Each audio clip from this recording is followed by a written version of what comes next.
This podcast is sponsored by Talkspace. Last year, I went through many different life changes. I needed to take a pause and examine how I was feeling in the inside to better show up for the ones who need me to be my best version of myself. When you're navigating life's changes, Talkspace can help.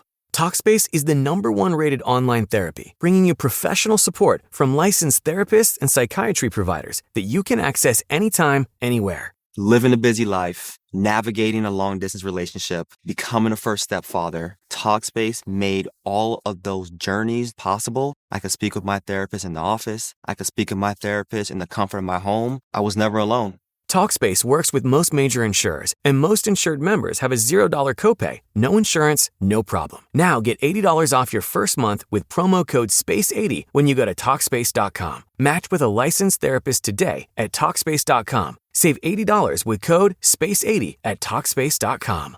If you work in university maintenance, Grainger considers you an MVP because your playbook ensures your arena is always ready for tip-off. And Grainger is your trusted partner, offering the products you need all in one place, from HVAC and plumbing supplies to lighting and more, and all delivered with plenty of time left on the clock, so your team always gets the win. Call 1-800-GRAINGER, visit Grainger.com, or just stop by. Grainger, for the ones who get it done. What's up, y'all? It's your boy 12 Kyle from the 12 Kyle podcast. I want to thank you all for tuning in as you do each and every week. What you're about to listen to is part 2 of a 2-part episode called Both Sides of the Flags with the homies, Baylor and Uncle Dolemite. Now, if you haven't heard part 1, stop what you're doing right now and go back to episode 1. But if you've heard the first part, we now present to you the second part, Both Sides of the Flag of the 12 Kyle podcast. Cheer! Dolemite, did you have any stories like that where you were clearly out of bounds and either got pressed or got threatened? Nah, not really, because the only time something like that ever happened to me, I was on the way from a broad house. But I was at home base. Okay. And I'm talking to the broad on the chirp, like this was chirp days. This had to be like 02, 03. Like I had a little bullshit, like 88 Camry station wagon. So I hop out the car, and this is like before I eat, like I ain't even had no pistol at the time. So I get out the car and I'm talking to the broad, like, yeah, I just got home finna go in the house. So I just happen to like look behind me and I see 2 niggas sitting in like oddly enough, a Mercedes truck. Oh, wow. And I guess I don't know, these niggas didn't know what they was doing. So like I look and I'm like, hey, somebody in the truck by my house. I'm finna call the homie. So I hit the homie phone like, hey, I think somebody in the hood. So I look and I guess they saw me see them. So they stupid ass turn their car on, and once the truck turn on, the lights and the shit go on. Right. Nigga had a fucking red Philadelphia Phillies hat. Oh, the nigga, it's the West Sides. Nigga, I jumped right back in my motherfucking car. Fuck the house. Cause I'm like, the driveway is longer. By the time I get to my front door, these niggas probably already hopped out on me. So I jump right back in the car. Turn the car on. I take off up Raymond. Bust a left on Dwight. So I'm on the phone with the homie like, hey, these niggas on me. These niggas in the white Benz truck. Y'all niggas know my car. So I'm finna come up your street. I guess them niggas knew that I had to drop on they stupid ass. Because by the time I turned on Northwood, them niggas turned on Northwood. I bank a left on 163rd, and they keep going on Northwood. Right out the hood. So the homies, they hit me like, huh, where they at? Because the thing is, like, niggas be ready for the bullshit. Like, they was excited. Like, oh, I can't wait to see these stupid motherfuckers because we finna tear they stupid ass up. Like, right. Nigga, you go, and once we see the niggas behind you, we gonna stop they ass. Like, nigga, we trapping them basically. But I think them niggas knew, because once them niggas saw that I had my little route, they like, yeah, we ain't gonna go down that street. Because trust me, the streets you on, they was headed into danger. Exactly, and they knew that shit. Because once I banked that turn, they was like, nope, chase over. Because I was sure, like, y'all niggas outside. They like, cuz like 4 of us. Yep, we outside. Wow. So let me ask you this. I like one of the accounts is, I'm going to go back to something you said a little earlier about social media. One of the accounts I follow on Instagram is called Certified Walks. with cats, it's just people dancing, sea walking or whatever. Like I thought I started following it because everybody that was on there was getting down, and I was like, man, that's a cool account to follow. So I started following that account, and then one day I rarely go into the comments, but there was a cat that was doing his dance.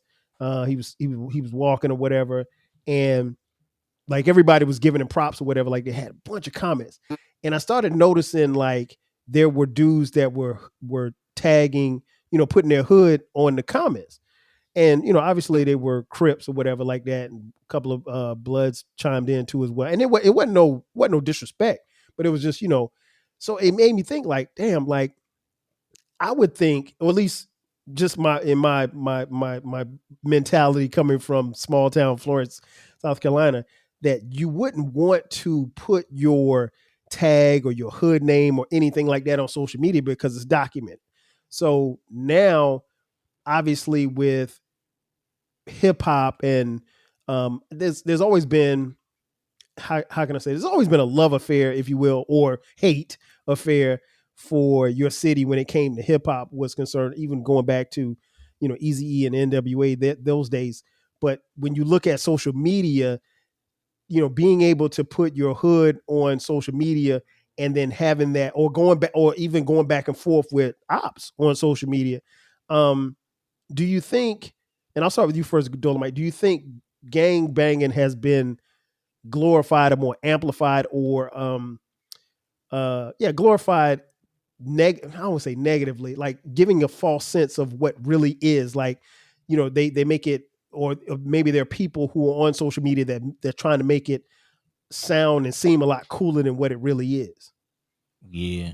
Because like I said, I think Baylor was like doing something with his phone or whatever. But like I said, the reason I didn't like the documentary too is because it was a gang banging commercial. The reason I'm not a big fan of YG is because his music is a gang banging commercial. Okay. Like certain artists, and like I don't know Baylor's understanding of YG and who he is as a person, but that nigga was a jerker. A lot of these rappers that get the clout as gang banging rappers, these niggas wasn't from that shit like that. Like these niggas was dancers. Game was a fucking dancer. Like these niggas wasn't like that. So they make it sound cooler than it is. So like when you hear a song like nigga, I'm from Bompton, like nigga, it's jamming so hard, it's like you want to be a part of that shit. Like Right. nigga, you like, man, nigga, yeah, that's right, nigga. I want to throw up the shit like Chef Boy, nigga, gang gang. Do you I gang like that bang? song. Like nigga, I that like song that. is so tight. It's I like like that. I gang bang too, nigga. I want to throw the deuce to foe and all that bullshit. So it's like a lot of niggas on social media, like they look at it like it is like a fucking social club. Mm-hmm. Like there's niggas in other states and cities. Like I done talked to 8 Trays from Baltimore, and they literally choose that shit. That's Like crazy to not me. because I was raised around these niggas and I didn't have a choice, but like, nah, man, I knew the homie from LA and we tapped in with the LA niggas and we from 8 Tray now. Like y'all niggas is like Trekkies. Like y'all niggas are fans. Those are like jerseys to y'all. Yeah. Like and don't get me wrong, like I'm not saying like they bitch ass niggas or nothing, cause them niggas out there, tearing up shit too. Mm-hmm. But at the same time, like the mindset is different. Right. So it's like a whole lot of the shit that you see on social media is a bunch of niggas that's attaching themselves to something that they deem to be cool. With a lot of us, it was some shit that like it just was life for us. Like, like the example that I made, like everybody who I grew up with was part of this shit. Like, so that's why I became a part of it, because these are my real friends. These is Mm-hmm. my real family members. So that's just what it was for me. These niggas on social media, they're choosing it because it sound like it's cool. So even with like, it's probably a 50-50 on that certified walk page, where most of those niggas on that page don't gang bang at all. They just good ass dancers. Right. Like some of those niggas are party crips and party bloods, where they might be members, but they dance real good. So everybody get in props because of how good they dance. So it's like, yeah, man, get your walk on. The different page that you'll follow will be the Rip Rider archive page. Okay. I That's saw where that on you'll Facebook. that's what I'm saying. That's where you'll see the members. Because every now and then, motherfuckers will send me pictures. Hey man, look, here go your uncle. Oh man, here go all your homies. Oh man, here go your little cousin. Mm-hmm. You know, like you'll see a bunch of my niggas on them motherfucking pages. You know, and I think I told you this shit 12K. I never took pictures. Yeah, you gonna take pictures. You know, like it'd be I'll be there for a lot of that shit. Like I can show you the pictures in my phone where I was in attendance of a lot of these situations, but I don't get in pictures. Listen, Because one of the things that he always iterates on the Too Much Game podcast, he said, I don't take pictures with niggas. But if you look at the cover art, he took a picture with this dude. yeah, like you know, y'all got a picture with me, but a lot of niggas can't say they got a picture with me. Like I don't take pictures with niggas because and we appreciate that. yeah, because like during the MySpace days, I remember there was a clique from the South Side called the Goonies. Mm-hmm. And shit, nigga, the police came through and did a sweep on the MySpace page. Mm. And a lot of them niggas got locked up. Like a lot of niggas got locked up off MySpace. Guilty by association. To the point where I was DMing niggas like, take me off that page. Like, you know, when the niggas was posting all the nutties, and I'm like, take me off this motherfucker. Like, I don't give a fuck about the clout. Take me off this shit. If a motherfucker go, you ain't from nutty, you ain't on the page. All right, I ain't from nutty then. Cool. I ain't in jail neither. I know that's right. One person I wanted to talk about before we get off here, obviously, you I don't think you can mention, hip hop in L.A. without mentioning Nipsey Hussle, the late great Nipsey Hussle, who at the time of this recording, we're coming up on his 40th birthday. Well, what would be his 40th birthday? I'm actually going to do a album review for Victory Lap, and I've been holding off for doing it for a while, but I'm a huge fan. And I love it. I love listening to so much of his music because a lot of his music is new to me. It's not new to y'all because like y'all remember those mixtapes when they came out. I came around on some of those mixtapes much later, and so I'm always happy to hear. I can't call it new music, but it's new music for me. But in listening to Nipsey and even preparing for this particular episode, I went back on both of your episodes to hear your podcast, the podcast that you did subsequently after Nipsey was taken away from us. And man, I ain't gonna lie, Baylor, your podcast almost had me because the first 45 seconds, I don't know if you remember this, but like you weren't even talking. All you heard was just sniffing. And I said, wow, this dude, but I felt it, you know what I'm saying? Because like of what he meant to you and what he meant to the city. And, one of the things Dolemite said on his podcast was one of the first things he said was the motherfucking marathon continues. And it made me think about where we are now as far as not just Nipsey's memory, but what Black Sam and the whole team at Marathon and what they've done to continue his name and his legacy. When I was in LA, for my birthday back in December, me and Baylor, we went to Marathon, had a couple Marathon burgers, slamming burger. So in talking or even thinking about Nipsey, I honestly, in listening to his music, I get a better understanding of what he was and what he went through, and where the similarities. And I think I told Dolemite this on the phone, but I see there's a quite a few similarities between the two of you, in a sense of if you listen to his early music, it is gang influence, but he's not speaking on like this is some shit you should do, and he never said anything to like put himself in a box or say, well, I did this or I did this to this op or anything like that. It was never that.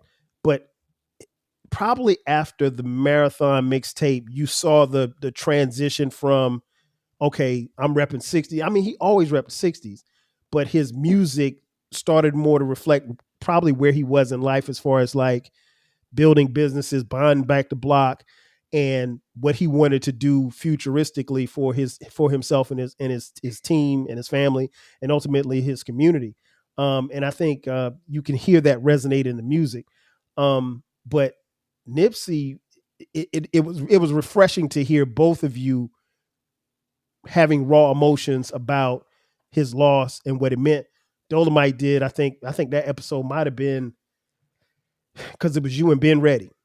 And it might have been maybe an hour and 45 minutes or so. And y'all, straight conversation, but it was raw emotion. Baylor did his episode the day that Nipsey died, which I don't know how you did that because Cats was torn up about that, Yeah, So we canceled our episode. That's yeah, yours was like maybe about a week later, I think. yeah.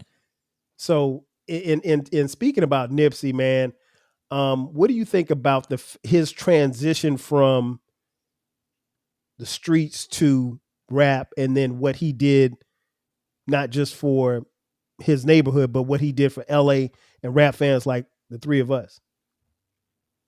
You can go. You first, Baylor. Um, like you grow up in this city. Um, we both can relate. I'm pretty sure Dolomite can relate because um, shit, they was in this. They had the same type of lifestyle. As far as myself, you got cousins and friends and stuff like that that's out there banging and stuff like that. And when you just you know, when you see all this death around you and stuff like that, it's just a negative cloud of like a negative feeling. That's why when cats play sports and they got a bit of a name with some talent, the first thing that we say is like, just go away. If you can get a Mm-hmm. scholarship going to a school out of state, just do it. You know. But then when you see a homegrown cat Yeah. banging like one of the most, and to me, nowadays gang banging is like commercialized. Okay. You know what I'm saying? They trying to make a profit off of it because there's a lot of people that's intrigued by it. A lot of casual viewers are intrigued by the LA lifestyle, and they know that the gang lifestyle is a part of LA's identity. And for a cat that looked as sharp as he was, sharp spoken as well, and he told you his background. You could actually his background is actually documented. You know what Mm-hmm. I'm saying? With him doing just interviews in the hood, standing next to a car. You know what I'm saying? All the way to selling a project, a mixtape for $100. $100. You know what I'm saying? To where one of the greatest of all time say, "All right, let me get some of those Yeah. at Let that me get price." 1,000 of those. Yeah. And it's like when you see a cat like that, he's not a gang member to me anymore. He's not an artist anymore. It's like you got one of them cats that came down here and he here for a reason. Mm-hmm. That's how I looked at him. So when he went down, that crushed me, bro. Yeah. I the thing that I loved about both of those episodes is that you guys spoke from raw emotions, but you were really honest and upfront about who he was, and there's nothing that you said that that he didn't reflect in the music. What about you, Dolomite? Man, like I said, when that shit happened, because we had just recorded Cat versus Dog, Mm-hmm. and like being ready was like, yeah, nigga, like we, of course, after we finished the episode, the TV on, the news come on, they like, there was a shooting at the Marathon store. So, we looking like, damn, boy, Nipsey gonna be mad to the motherfuckers. They ain't even supposed to Right. have guns up there. That nigga Right. gonna be pissed. I don't know where that nigga at, but I know he pissed off because Mm. that ain't supposed to happen up there. So then somebody hit being ready phone, like, nigga, it's Nipsey who got shot. And I'm like, Nipsey got shot. He like, yeah, nigga. He said it was Nip who got shot. I'm like, hell no. So, Mm-hmm. we just sitting there, we setting up the equipment, we getting the music and doing all that shit. So then the homie sent being ready a picture. And, of course, he got the little white t-shirt, the little, and I'm like, nah, hell no. Right. Like we knew he was dead probably about 10, 15 minutes before the news said the shit. Cause Yep. he was like, man, he fucked over, nigga. They fucked him over. Like, the nigga telling us on the phone. I'm like, Mm-hmm. nah, that can't be true. So then when the news said the shit, being ready, like, he didn't ask me if I wanted to record. We just unhooked everything. Like, Mm-hmm. fuck that shit. So Yeah. we went outside and I'm talking about like you could hear a mouse piss on cotton. Mm. Like it was like planes wasn't even flying in the sky. Like it just was dead It quiet was it outside. was dull. It was dull Yeah, both of y'all outside said that. for very eerie. Like same thing with Kobe, back to back, bro. Hmm. We was sick. Yeah, that was tough. And you know, Kobe's death was very the way that he died. You know, like, and I always try to make sure that I don't. I'm very cautious about what I see, and I remember the tweets started coming in about Nips, and I was like, and then I think somebody said TMZ said something. I was like, that ain't true, and because you at this point the internet was kind of wild. I mean, it still is wild, so there was no way to verify it. So I was like, I'm not believing nuts. So I literally turned my phone off. I turned notifications off, everything, and then I sat down and it came up on the news like CNN. And I was like, man, you got to Yeah, be kidding. And that's when I knew it was really, and it didn't, there was like, just a weight, like, man, I can't believe, like, and because you, at that time, we didn't know anything, you know, as far as like who did it or what was behind it and the whole nine. Um, but even in his death, I think, and I'll talk about this in you know subsequent episodes when I talk about his album. Um, he was here for a purpose. You know what I'm saying? And I think what he did was he laid the blueprint flat for everybody to see. And one of the things that I really enjoy about the music is that there was a point in time, like you said, if you go back to those early mixtapes, yeah, you were 100% sure of who he was and where he was from. But as he got older and more mature, his sound was more redefined, and he was a better rapper. And there's a reason why Victory Lap, and I kept saying it. There's a reason why Victory Lap sounds the way that it sounds, and I can't wait to review the album. But like if you go back to Crenshaw, his sound doesn't sound the same on Crenshaw as it does on Victory Lap. But you got to remember, it's really two different people. You know, I mean, like he had grown and everything, and but yeah, man, he was somebody I definitely still to this day love listening to, and I'm definitely looking forward to you know breaking down this album and talking even more about him. You know, one question I forgot to ask, Baylor and Dolomite, because your name isn't Baylor for real. Your real your real name is Ronald. So how did you get the name Baylor? Because I think, okay, folks, real quick, Baylor and I had been moving in the same Twitter circles probably for a couple of years. I'd seen him, and Dolomite too. I think Yeah. I'd heard about him, you know, or whatever like that, but I ain't know him. And we finally linked up in 2021, and it's crazy because like I've known Baylor since 2021. I think I started rocking with Dolomite like maybe 5 months later in 2022. Um, but it feels like like literally like I've known these guys all my life. Like they really could fit in with my crew that I grew up with in Florence or my crew from college. But yeah, Ronald, and I don't call him Ronald, but Ronald, how did you get the name Baylor?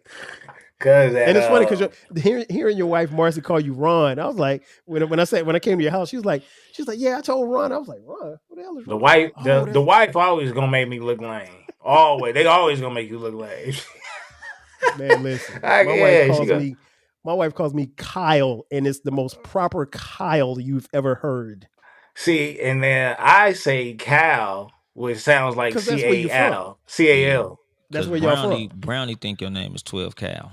Yeah. tell her, I tell her, say it's 12 12 Cal. Cal. Yeah, It's cause she saw 12 me Cal. texting you today and she was like, Kyle? His name is Kyle? Like, yeah, Brownie, his name is Yeah, 12 Kyle.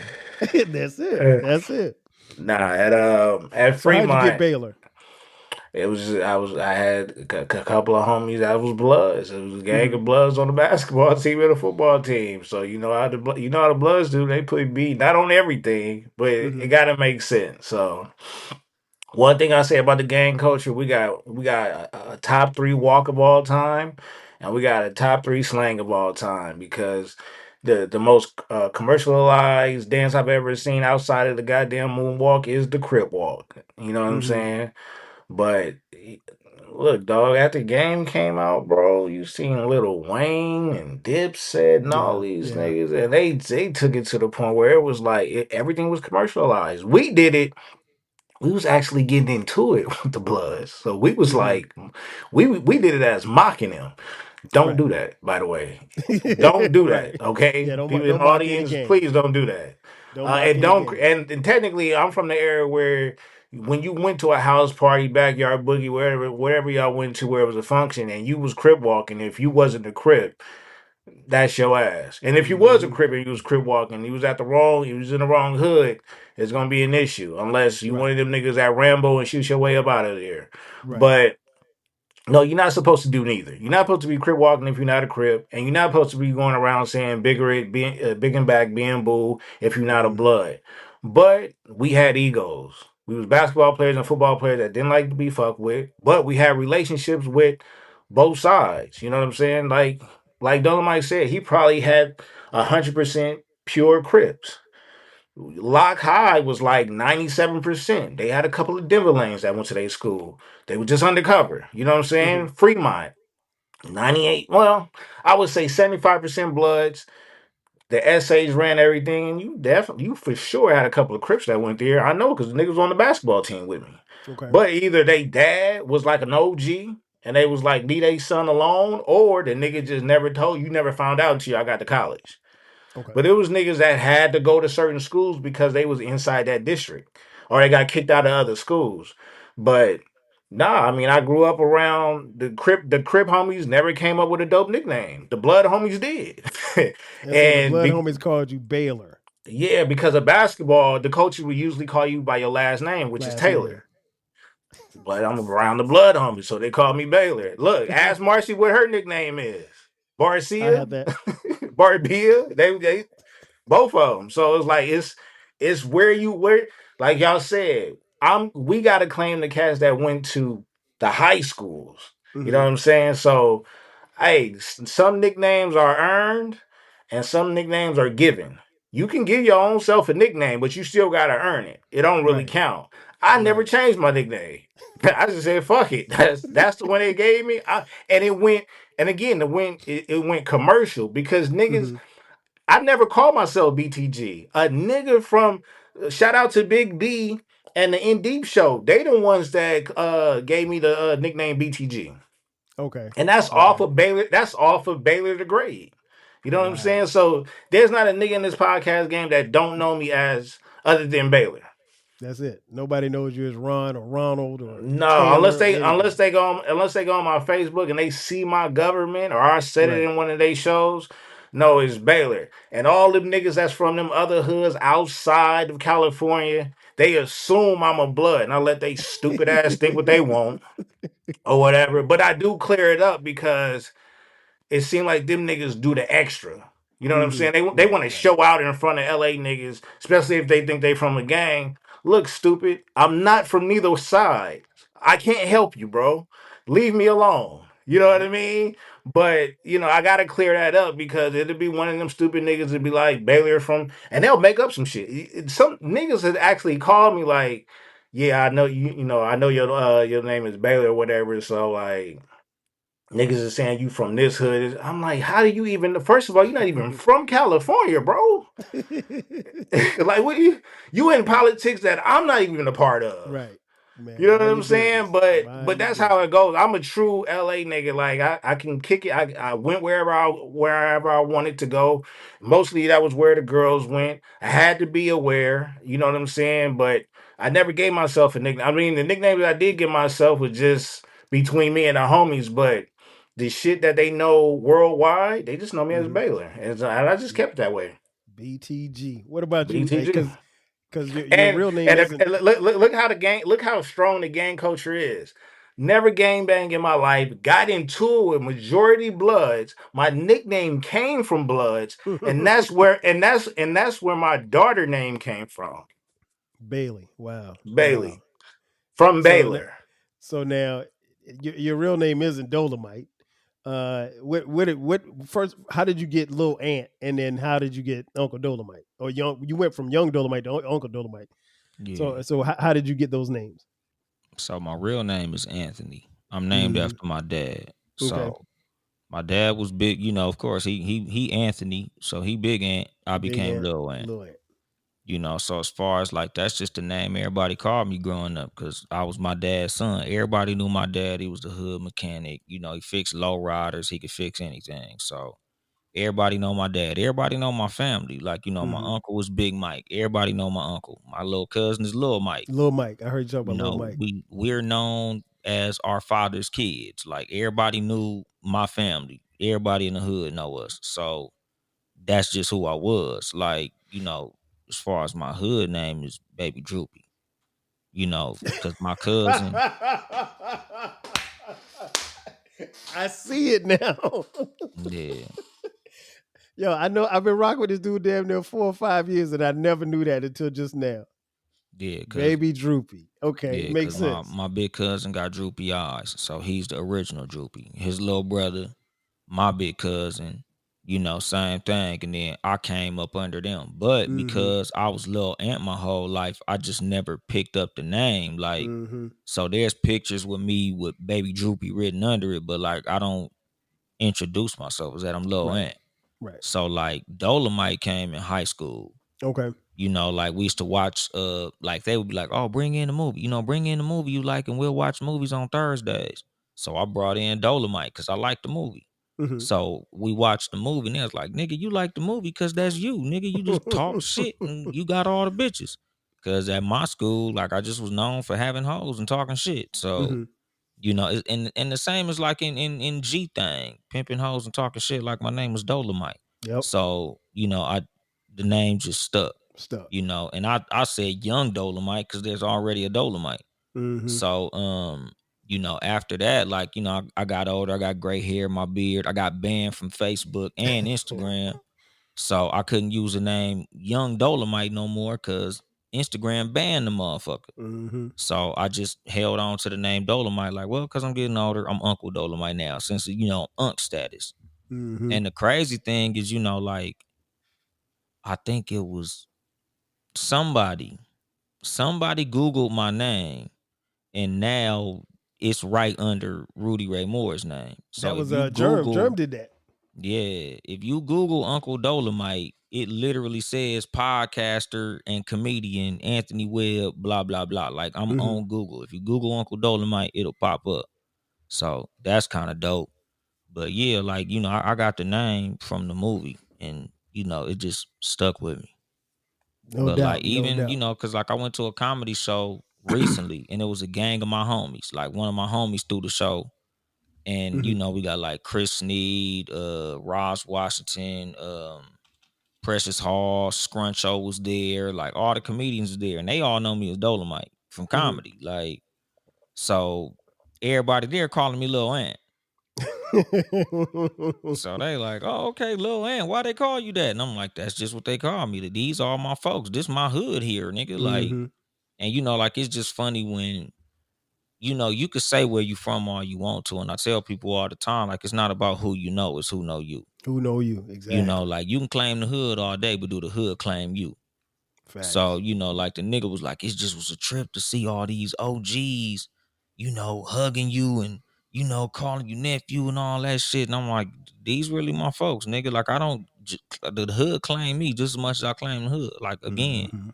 My name's Mackenzie, and I started a GoFundMe for the adoptive mother of a nonverbal autistic child.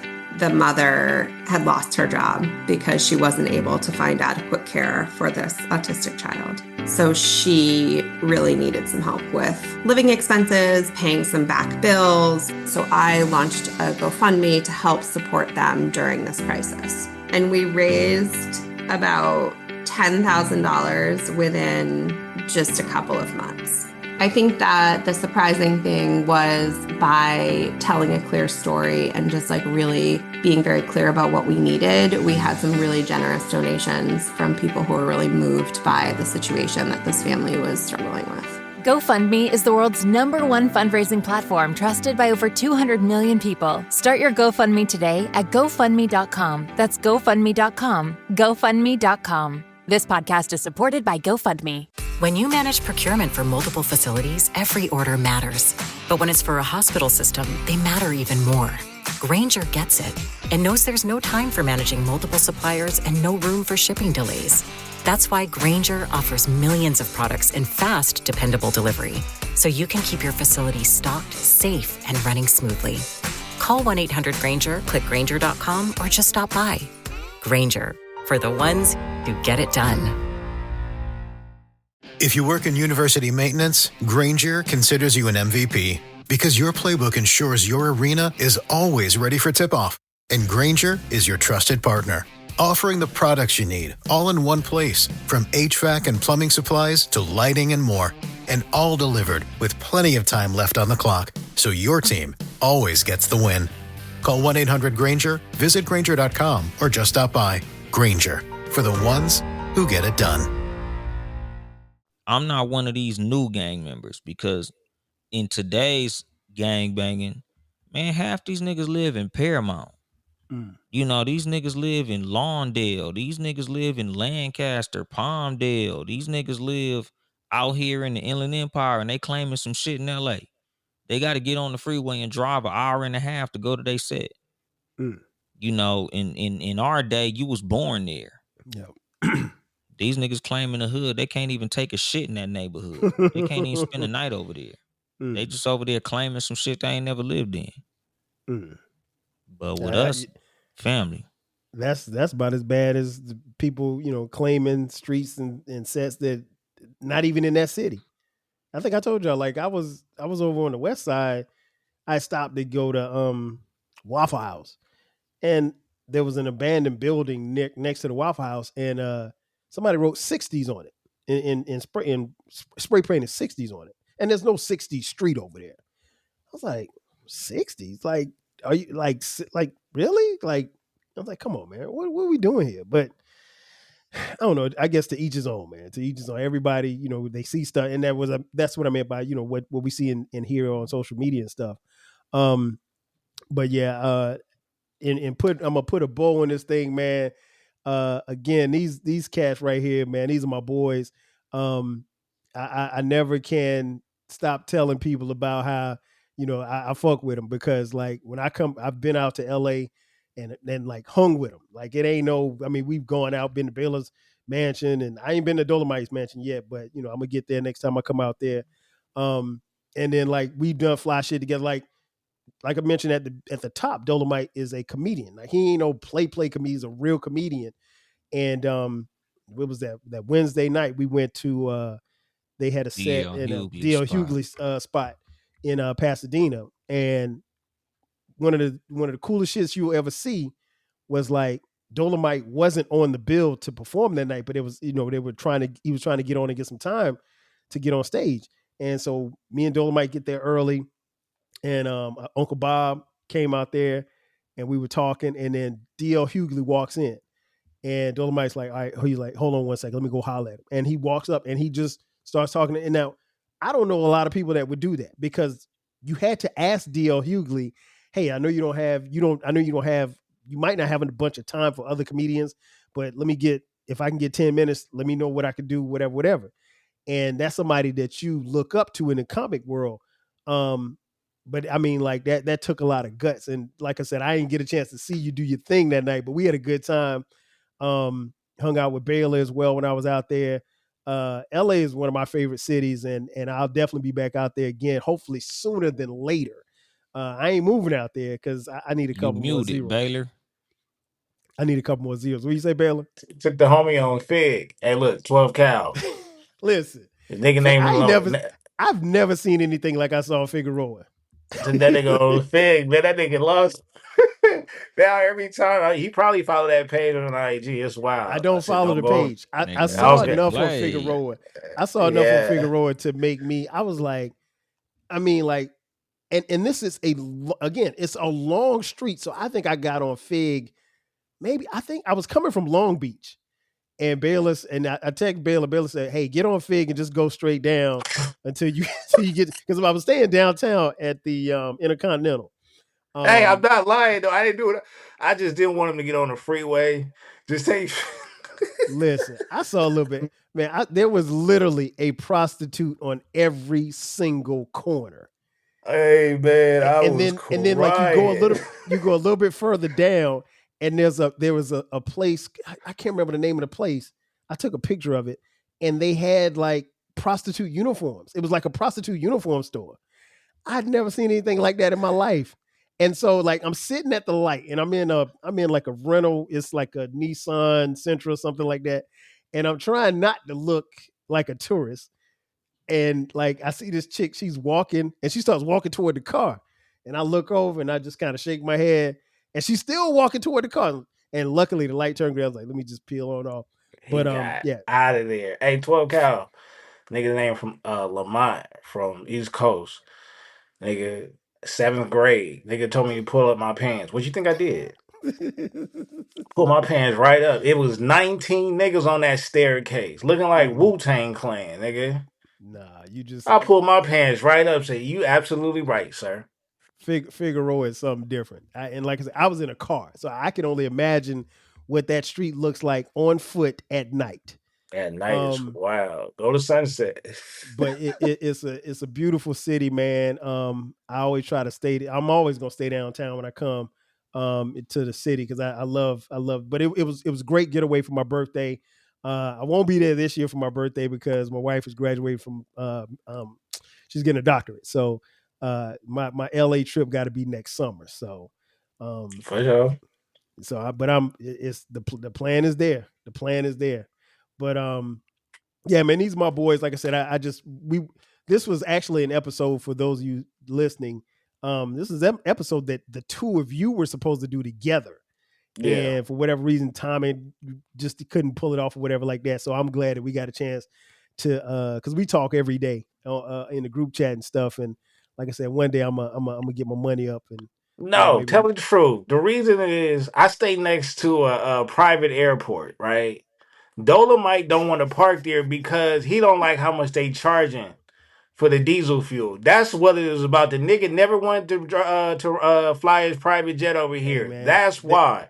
there's Last time he said he got held up at the gate, and I was like, all right, well, then just fly in. He y'all was got like, they charging too much for the diesel. I said, all right, I don't know what to do. Because look, you can't just like these two niggas joke about hold up, nah, hell nah. These two niggas joke about getting to my house. Nigga, when I got within 5 mile radius of this nigga house, no internet service. Everything dropped, nigga. The nigga basically texted me, he said, if you don't know how to get here, you don't belong here. You Mhm. can't just pop up over there. You want to No, talk no, about you a can't. gated You can't. community, talk about a gated city, nigga. I live Yeah. in the sticks. There are no That's all sticks in that is. California, I'm in the man. country. I'm in the And country and part of California. that's the thing about living out there too. Y'all and I guess you guys it probably comes second nature, but it's beautiful out there. Like you look up, you can literally go outside and you see mountains in the distance. And I hit Baylor up one day. I said, man, y'all got some dope ass palm trees. Like I love palm trees, man. I love palm I trees. sent that nigga like three different type of palm trees. Because we can't get palm trees here. The weather's not conducive to it here. Most of them shit. Most of them probably fake now. They be planting a lot of palm trees Yeah, But now. palm trees are not native to California. but I guess you guys grew them when Yeah. they were like, even if you look at a place like Compton, which if you understand Compton's history was whiter than white in the 40s and 50s. Those And then palm Kevin trees. Costner is from Compton. That's a fact. That's a fact. Yeah, Those that's hell where palm yeah. H. trees and W. Bush was those out here. those palm trees over there by the 6 O's and those palm trees in Beverly Hills is just as high, just as beautiful. I You mean, look up, you tall. see some beautiful palm trees, but you look down, that's two totally different atmospheres. Yeah, and I was like, I said, man, why are they so mad? Why are they fighting over there, man? It's such a beautiful place. It's Yeah, the but you food. I guys, always say my theory is it's always the fast food. Think about all our classic hood movies. mm-hmm. Fast food played a part in a lot of deaths. Yeah, Jack in the Box, nigga, yeah. And never rallies, get all of them. Kane got dude at the drive-in. I was like, Niggas nope. got robbed. Niggas got robbed at Tam. Like you don't go. That's what I'm saying. You come out here, do not get the fast food. Don't go to none of the burger stands. That's where niggas get robbed at. They tell y'all in every movie. Go to Yeah, every stick movie, to nigga. burger stands and liquor stores. Well, you know what?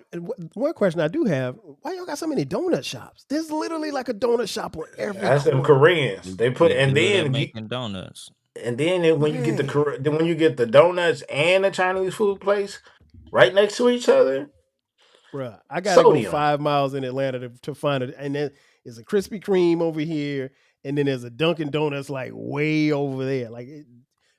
You go to LA, you literally when you get if you especially if you fly into LAX, you will literally see a donut shop on every single corner on your way out, to wherever you're going. They got good breakfast sandwiches, Oh yeah, for sure, for sure. croissants, And one toast. thing I meant to mention earlier, Dolomite touched on it. He mentioned the Yankees. That's his set. That's what they wear. They wear Yankees. It's not because he's a Yankees fan. So just in case y'all didn't understand, and Yeah, I don't know that's shit another about thing too. baseball. That's another thing too. If you do come to LA, and these gentlemen will tell you, don't wear No no teams. baseball teams. Don't wear a None. hat. Just wear a Sonic hat or a Super Mario or something like that. Don't wear no hats. Period. Yeah, Yeah, don't don't wear wear no no hat. hats. It ain't Don't even wear a worth hat. it. Wear a Don't dad wear. or wear look, if you want to be safe, wear a Laker hat. There you go. You fit right Yeah. in. No, Fit you Yeah. right don't. in. Not if it's purple. Is there a You purple can, game? as long as you got the logo, bro, they not gonna The bother grape you. streets. Oh, I forgot about them. Okay. Yeah. So while it's not as wild as the '80s, where you literally could die over the colors that you had on, don't wear any. Don't wear no Houston Astros hats. Don't wear no. Oh, No goddamn. baseball team. Just Yeah, don't don't wear wear no no baseball Yeah, baseball. team. no No baseball team. baseball Yeah. team. Because the Yeah. Angels will get you fucked up. Like just the any team will get you fucked up. That's crazy The getting beat up Texas because of the Rangers will Angels. get you fucked up. Yeah. Just At the bare name a minimum, team, they'll get you fucked up. at the bare minimum, you're gonna get questioned. The Yeah, the Seattle Mariners. Braves will get you fucked up. The The Don't Seattle wear Mariners will that Mariners get hat get you you beat fucked either. up. up. Don't wear that hat They'll either. all get you fucked up. The Blue Don't Jays, the Rockies, they'll all get you fucked up. The and Orioles don't will get you say, "Oh, fucked up. I'm a fan of King Griffey Jr." They don't care. They'll Right. fuck you up. They Just don't don't do care. it. Yeah. They Don't don't please care. don't wear no Seattle Mariners They hat. don't Don't care. wear no baseball team. A lot of essays and neutral cats. Like, just pay attention to Ice Cube. What did that nigga wear mostly? Raider gear. Not Raiders. just because he was a Raider fan. It was the black and white and silver is the most neutral colors you can wear. And But you Mhm. they might go to also could Long be Beach and affiliated. still get your ass beat. And they all Pittsburgh Steelers over there. So you Yeah, over there when you yeah, see a gang of Palomalu jerseys and shit like that and Mhm. and it ain't the too many football hats that we identify with gangs, but we know if you wear a San because Francisco hat, but them baseball hats, basketball hat, you any good. baseball team will get you fucked up. Yeah. Just Yeah, just wear your South Carolina State I gear. don't know how it got that way, but and I don't even be seeing a because lot the of baseball hats. I mean basketball because hats like the that. because the letters all represent something. Mm-hmm. Even like the Cleveland Indians, the Inglewood families wear Cleveland Indians. So even if you got that little screaming hoo ha nigga, they'll still fuck you up. And So Yeah. just don't wear no baseball don't wear teams. the Philadelphia Phillies either. No, that's all Yeah. Pyro hoods. Yes. All my teams are neutral safe. I got UCLA, Raiders, and the Lakers. We good. The only one that they gonna really question you about is this goddamn Los Angeles Dodgers. When you get damn near this is 50-50. 50-50, nigga. The Dodger fan base is just as big or even bigger than the Lakers. Mm. But Yeah, but again, this is don't also wear the identified with a lot of Crip gangs. yeah, Mhm. don't wear the Raiders in Long Beach because the Insanes wear the Raiders. Mm. So And I see a Yeah. lot, but I see a lot of F-13s. They wear the Raider jerseys. yeah, Philip Buchanan, they'll wear his jersey inside out. It's the coding is crazy, bro. yeah. It's crazy. You could also wear some South Carolina State gear. I think you'll be okay like that. And Ain't that shit red? I'm it's not wearing that garnet and either. blue. Garnet. I'm not wearing that either, brother. Okay, even Nah. if I don't know if it's attached to any team, it got Yeah, letters. just I'm not messing with it. Listen, exactly. Leave that I shit got alone. some Jordans, and they got blue shoestrings in them. I think I hit Dolomite. I was like, "Hey, are these cool?" And he was like, "Nah, just wear the black shorts." Yeah. I don't want no problems. I don't want no My problems. sophomore year, we caught the bus to Lock, nigga. Coaches said, "Stay together, walk out this bus. Don't pay attention, dog." I had red shoestrings in my, and they came with the shoes. Mm. They came with the shoes. And look, Lock is predominantly Crips. That's where my mom and my daddy went. right? Mm-hmm. My daddy is a lock legend, lock Mm-hmm. basketball legend. You hear me? That's Mm-hmm. the understatement. Them niggas don't care. Ronald Taylor Jr. got off that bus. Them niggas, I don't want to say the disrespectful term for the gang that they thought I was from, Mm-hmm. but I'm like, bro, where's the security at? They're extra close. You ever see game day when they walking down the aisle, the teams and Mm-hmm. stuff like Mm-hmm. that, but it's their fan base? Now Yeah. picture that, but it's you as the away team, and that's the Mm-hmm. home crowd. Dog, have you ever played in Dorsey's gym? That airport? I mean that hangar? They don't have no sidelines. So when you take the ball out of the bounds, you right next to man. Niggas can Mm-hmm. grab you. They're right there. In a Grab in a in a typical gym, they're maybe about 5 feet away from Mm-hmm. the That's the same. bleachers. That's the same as In Compton High Gym. in Dorsey, they only have a 3 seat level bleacher, and the out of bounds line is a foot away. You know what's amazing, and I can't remember if I told y'all this or not, but when I was out there, one of my teammates, my man Carnell Big C, shout out to Big C, he took me in his old neighborhood, and we would, because he goes out there every week and just hangs out on the block with some or just old OGs, right? And he's it's like 77th and Western. He lives in South Central now, but it's like that area is where his old neighborhood is, like 77th and Western. And he introduced me to this OG, and he was like, and we were talking or whatever like that. And then it was time for him to go, and he was like, "Man," he's like, "Man, I don't feel like going over there on Vernon." He's like, "Man, I just, man, I just my blood just boil anytime I go on Vernon." He's like, "Man, because them niggas always be looking at me funny and such and such." And so I'm being the dummy. I'm like, "What's wrong with Vernon?" He was like, "Nah, cuz I can't go over there. I don't go over there. I just got to go over there and pick up my baby mama." And da-da-da. I was like, "Oh," wow. And this guy's like, he's Yeah, legit that's some 65 years. areas. Yeah, he's legit 65 years old. And I'm like, wow. So he's 65 years old and he still gets upset about going to this particular section of LA. I was like, wow, that's crazy. We And got it, some it was cold funny. rivalries. We got some cold rivalries out here that has Mm-hmm. really nothing to do with Dog. Crenshaw and Dorsey is a bigger rivalry than UCLA USC, bigger than North Wow. Carolina and Duke. Are you a Crenshaw and Dorsey game Mm-hmm. on a Friday night? Are you correct? I'm not going. What? That's like Compton and Centennial. Yeah. Yeah. Cause we all Crips and they all Bloods. Bloods. Yeah. And Fremont and Locke. Speaking of USC, I did not realize this until my last time out there. I didn't realize USC was in the middle of the Yeah, hood. it's right. Like, It's right there. It's crazy because you don't get a lot of deaths over there though. They had Yeah, they had a couple. They had a couple one year, but I don't even think that had nothing to do with gang violence. but That was there's just nothing yeah. really that They separates. literally call it the University of South Central. Like, there's really nothing that separates. Like, and I was driving through back on my way to the hotel. No, I went through there twice because I went when I met Big C for breakfast, and then I was when I came back down Fig messing with Baylor. But yeah, like there's really nothing that sections off the campus from the city. So like you drive through and you see these, college apartments or whatever like that, and then fly ass apartments. I mean, like it overlooking downtown or whatever like that. And then like you take a couple of steps on campus and you're on campus, and you take a couple of steps off campus, like you are literally in the wrong You area. can't Like, get on. You can't get on there. Though. You could walk right on to UCLA because it's a public university. okay. But USC is private. You can't just walk on it, and them niggas they'll run you down.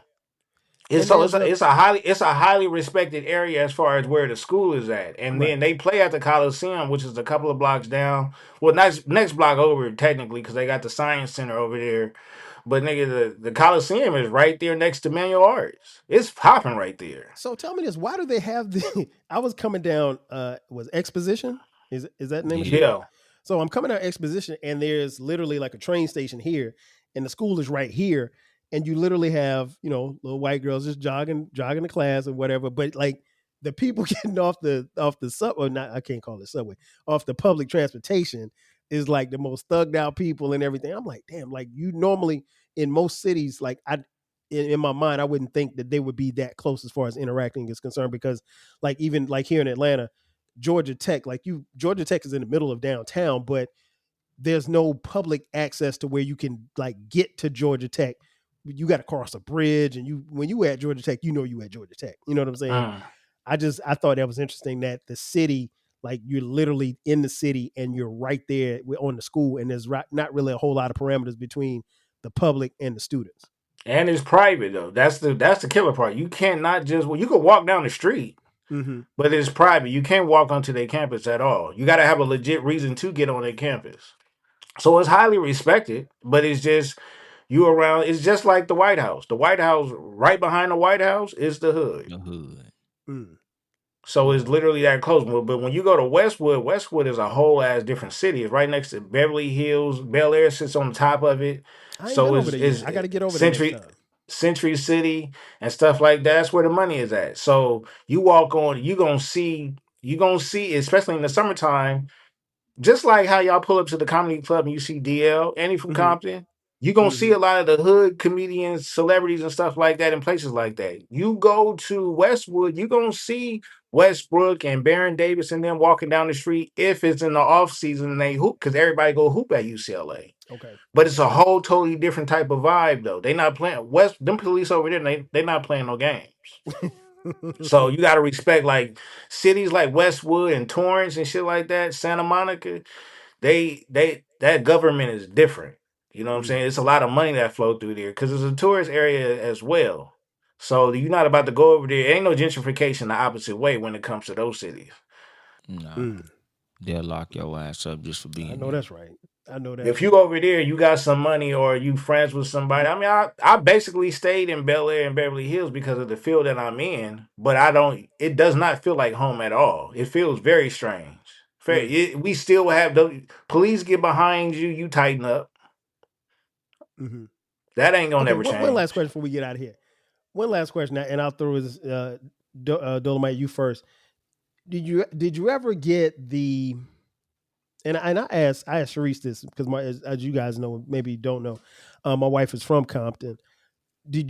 Have you ever dealt with, I guess I don't want to say guilt, but like a feeling of, because here's the thing, and I told you guys this on several occasions, y'all made it. Like there ain't a lot of people like you to come from where you came from, to gone through what you have gone through to get where you got, right? And to get where you're going, because you guys are on a path that few have seen before, and you're still on that trajectory. And we've talked about, what's next for y'all. But have you ever felt like why me? Not so much as like that you weren't worthy of what you did, because obviously you had to work to get where you got. But ain't a lot of people come from Nutty Block to be where they are, like where you are now, Dolemite. So was there ever a feeling of like, man, I can't believe I made it? Or was it just like, I was supposed to make it? Like survivor's guilt? That's exactly what I'm saying.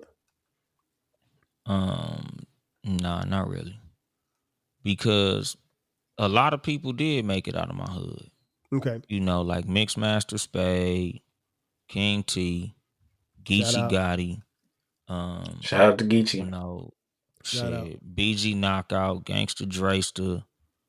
We had a lot of people like come out the hood, like even like homeboys who I grew up with. Like a lot of my homies is like homeowners and shit. Like we lost a lot of homies. Like don't get it like wrong. Like it wasn't like everybody made it and shit. But at the same time, like we got a good number of niggas who did very well. So it kind of was like, and again, like I kind of damn near was spoiled to a degree because certain niggas hoods got it bad. Right. Like I remember one day I was on the train with a nigga, and once I told that nigga where I was from, like I could just tell by the look in his face, he was like, "Y'all ruined my life, nigga." Like, damn.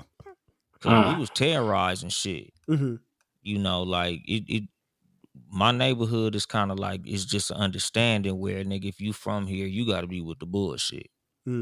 So like with us, a lot of people didn't come to us. We went to them. Gotcha. It's like how the United States is in the world. Like, nigga, we go fight wars. Nigga, wars don't get fought here. So that's kind of like what it was with us. So like, I never was really like afraid in my hood. Like I think I said that shit on either my last episode or the episode before that. Like I feel safer in the hood than I feel where I live now. Like I go to the hood right now, I'll leave my car running, go take a shit at my grandma's house. Ain't nobody gonna touch my fucking car. Like I don't be sitting on my grandma's porch thinking like them niggas might come through. Like I'm cool. So like even the homies who we lost, most of the homies we lost other places. Like they was, oh, cuz was at a party, cuz was at a bitch house, cuz was over here, cuz was over there. It don't be like, oh man, y'all niggas gotta watch out on gun lock. No, we don't. Gotcha. If you come on gun lock, you gotta watch out. I So know that's right. like, I never really felt it. Like it, you sad to lose your friends, but at the same time, again, like we knew what we signed up for. Mm-hmm. So as fucked up as it is, like it's an understanding. Like I'm way more sad when I lose. Like when I lost my cousin Pookie, it was way sadder than when I lose my homies because we gang members. You Right. know, when you lose an innocent motherfucker, that's when you really hurt. Right. Yeah. So, What about you, Baylor? Any survivor's guilt? Nope. No. I'm grateful. I'm grateful I made the right turns. The whole nine. I'm good. I'm good. I'm blessed. I thank God that dog. I just didn't fall Why into. is your camera upside down? I don't know. Ever since I got uh, There a you go. call from my wife, the camera just messed up. But Oh no, you good. that nigga no, funny. man. At the end of the day, man, I'm actually grateful for the homies that I still got that used to bang. You know what I mean? Mm-hmm. But I think about the ones that we lost all the time, all the No time. doubt. So, No doubt. um, I'm glad I was able to make it through this journey, bro. Like again, it wasn't just our city, but it was a gang of cities across the country where the thing was a lot of cats wasn't even making it to 20 and 21 years old. Mm-hmm. You know what I'm saying? College was a dream and stuff like that. Now college is an option. You know what I'm saying? Mm-hmm. So I'm grateful, man. All right. Well, I know I said one last question. One more before we get out of here, man. I would be remiss if we went through this entire episode and did not mention probably outside of Dolomite the most popular person from Compton, and that is Kendrick Lamar. Um, Man, this is it's been more than a year since this last run, but he's really if you listen to him rap and you see what he did on this tour and you hear the most recent verse at the time of this recording on the New Clips album, he ain't letting up. Like he mentioned before about having his foot on the neck of hip hop. What do you Baylor, what do you think's next for K Dot? He said he going into animation, if I'm not mistaken. Okay. So I'm pretty sure within the next, I don't know, 3 to 5 years, we just gonna get some different type of content. Who knows if we'll get another album or not? I feel like he'll give us another, I think so. Kobe retirement type of, what I'm saying, type of thing. But yeah, I mean, I think he's gonna put his creative views towards the screen and whether that's a cartoon, TV show, a movie, or a play, maybe. I can see him doing plays and stuff like that, writing them. So yeah, I mean, another cat where just imagine the cast. Like I think about that for all other hoods outside of California, but dog, if we had Nip and K Dot together, you know what I'm saying? It's Man, crazy, unbelievable. listen, listen. What about you, Dolomite? What do you think? What do you think is next with Kendrick Lamar? Shit, like he said, it's gonna be definitely some shit on the screen, but I don't think he done doing music. I I think he don't think gonna so get either. on his Andre 3000 shit, where whoever need a verse every now and then, if he feel like fucking the game up, he just gonna pop out and show niggas like, nigga, let me go ahead and rip these niggas head off. The game getting boring, nigga. Let me go ahead and go viral on their ass one time. Yeah. So, he gonna do what he basically gonna do whatever the fuck he feel like doing. Like, he gonna throw his weight around. Hmm. Yep. Yeah, I think I think he's still just scratching the surface because he's still got a lot left. He's still got a whole bunch of tread on the tire. And you mentioned the pop out. Every time I think about the pop out, and I think about the ending of the pop out, and I don't know the exact number, but if you go back to that final scene where everybody was on stage with him, it was at least 100 different gangs up there on that stage. Yeah. Easily. You can So go on YouTube and hear them talk about how it was kind of, with some cats it was kind of challenging to be for them to be in the same room with other cats. But that's the power he had. That's the same power Nip would have. yeah. You know what I'm saying? Probably even more powerful to have, cats that's in the trenches be on stage together and stuff like that. So yeah, The unifier of legends, music. classic, The unifier of music. dedication. That is gonna do it. You got it. That is gonna do it for us. Before we get out of here, Baylor, tell folks where they can find you, where they can find your podcasts. It's somewhere on Brit RSS feed. Yes. Yeah, it's like she be putting my records out late because she can do whatever she want to do. I'm signed under her label right now, and she like TDE. Like it takes some time for an album to come out over there. So I'm just messing with her. But yeah, so follow her podcast. Britt Renee. So Renee. outside of that, what Twitter is at Baylorism, TikTok at Baylorism, at Baylor Great, on IG. That's it. Dolemite, where can folks find you in your podcast? Google Uncle Dolemite. But Too Much Game Podcast, TOO, not the number 2. Too Much Game Podcast everywhere, all streaming platforms, including YouTube. And just search Uncle Dolemite on all streaming platforms. On all social medias, and Yo Mama Boyfriend on TikTok.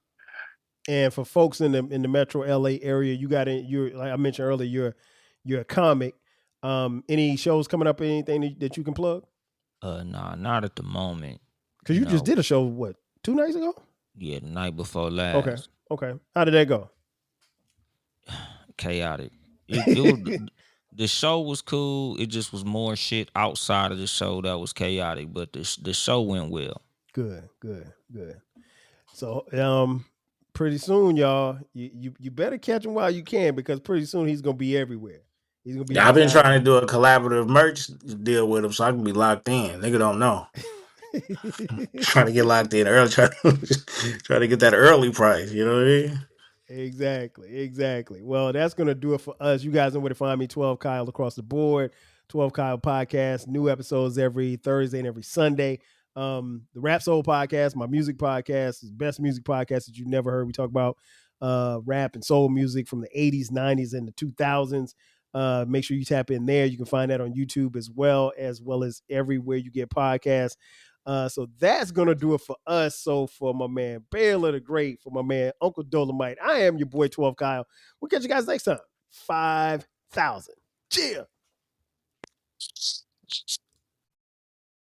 When you manage procurement for multiple facilities, every order matters. But when it's for a hospital system, they matter even more. Grainger gets it and knows there's no time for managing multiple suppliers and no room for shipping delays. That's why Grainger offers millions of products in fast, dependable delivery, so you can keep your facility stocked, safe, and running smoothly. Call 1-800-GRAINGER, click Grainger.com, or just stop by. Grainger, for the ones who get it done.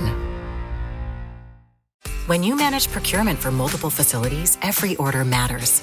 But when it's for a hospital system, they matter even more.